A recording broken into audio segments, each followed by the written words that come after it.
पास से गुजरते हुए लड़कों ने उसे छेड़ते हुए कहा, अरे हाय बच्ची चेक कर यार।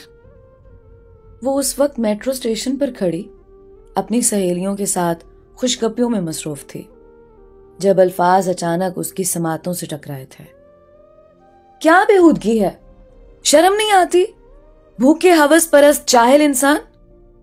उसने गुस्से से लड़के को एक ही सांस में काफी सुना डाली, मगर लड़के ने महज कहके पर इक्तफा किया और वहां से रफू चक्कर हो गया। मोहतरमा, आपसे एक दरख्वास्त है। उसी लम्हे एक और मर्दाना आवाज उसे अपने अकब से आती महसूस हुई। जी कहिए। उसने गुस्से से नाक चढ़ाते हुए रुख मोड़कर पीछे मौजूद मामूली शक्लो सूरत के लड़के को सरता पैर देखा। क्या आप मुझे 5 मिनट दे सकती हैं? मुझे आपसे कुछ कहना है। लड़के ने उससे नजर मिलाने से खुद को बाज रखा। जी कहिए। नायला ने उसको इजाजत देते हुए यही समझा कि शायद ये भी उन्हीं मर्दों में से एक है जो उसके हुस्न का असीर बन गया है और अब दिल के हाथों मजबूर होकर अपनी मोहब्बत का इजहार करना चाहता है। मैं अभी कुछ देर पहले होने वाले वाकये का ऐनी शाहिद हूं।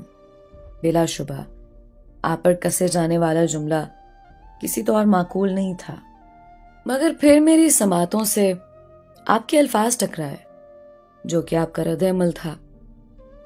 आपने उस लड़के को भूखा और हवस परस्त कहा। ठीक, बहुत सही कहा आपने, बेहतरीन।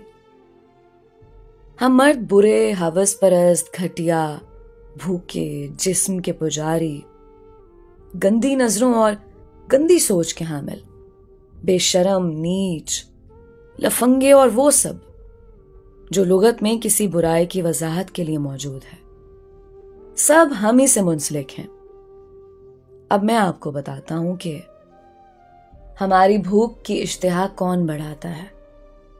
तो चलिए जरा खुद को देखिए बीबी, या आपके चेहरे पर इधर उधर मचलती गुस्ताख जुल्फें, ये उठती गिरती फितना परवर आंखें, इनमें लगी काजल की धारी और उन पर हुआ मेकअप, होंठों पे लगी ये तेज चिंघाड़ते लिपस्टिक, गर्दन में रस्सी की तरह लटकता दुपट्टा, आगे और पीछे की तरफ से नीचे की तरफ ढलकता गला, आधी आस्तीनों से झांकते आपके बाजू, बारीक कमीज से नजर आने वाला हर एक उज़्व, पिंडलियों से नीचे बरहना हिस्से पर लटकती मटकती ये पायल और इसकी छनकार, हील की टक टक, ये सब, ये सजी सजाई प्लेट, यही तो हमारी भूख बढ़ाती है।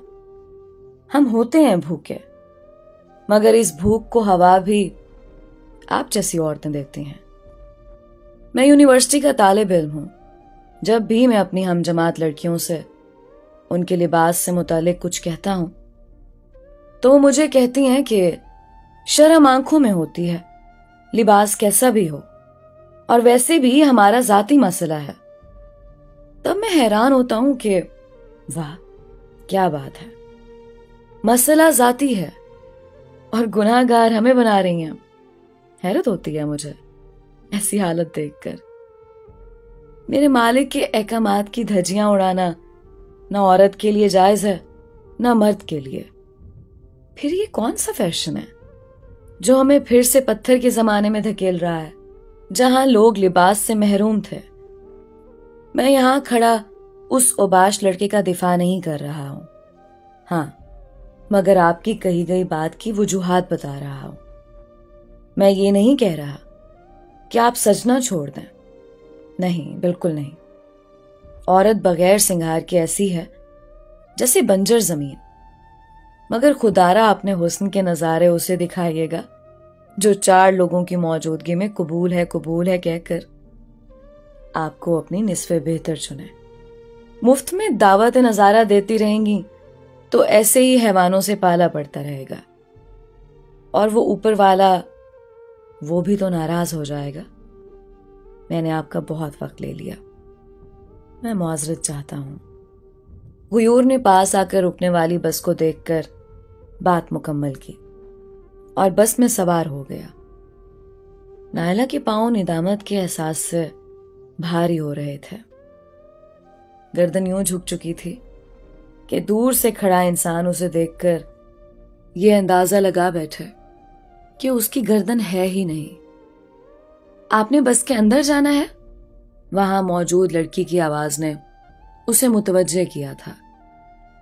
उसने आहिस्ता से झुककर पायल उतारी, ऊपर उठकर टिश्यू पेपर से लिपस्टिक साफ की, दुपट्टे को सर और कांधे पर फैला दिया और बस में दाखिल हो गई। दोस्तों, इस कहानी में तमाम लड़कियों के लिए बहुत बड़ा पैगाम है। बाकी सबकी अपनी मर्जी है कौन कैसे खुद को पेश करता है और किसी के लिए दावत बनता है।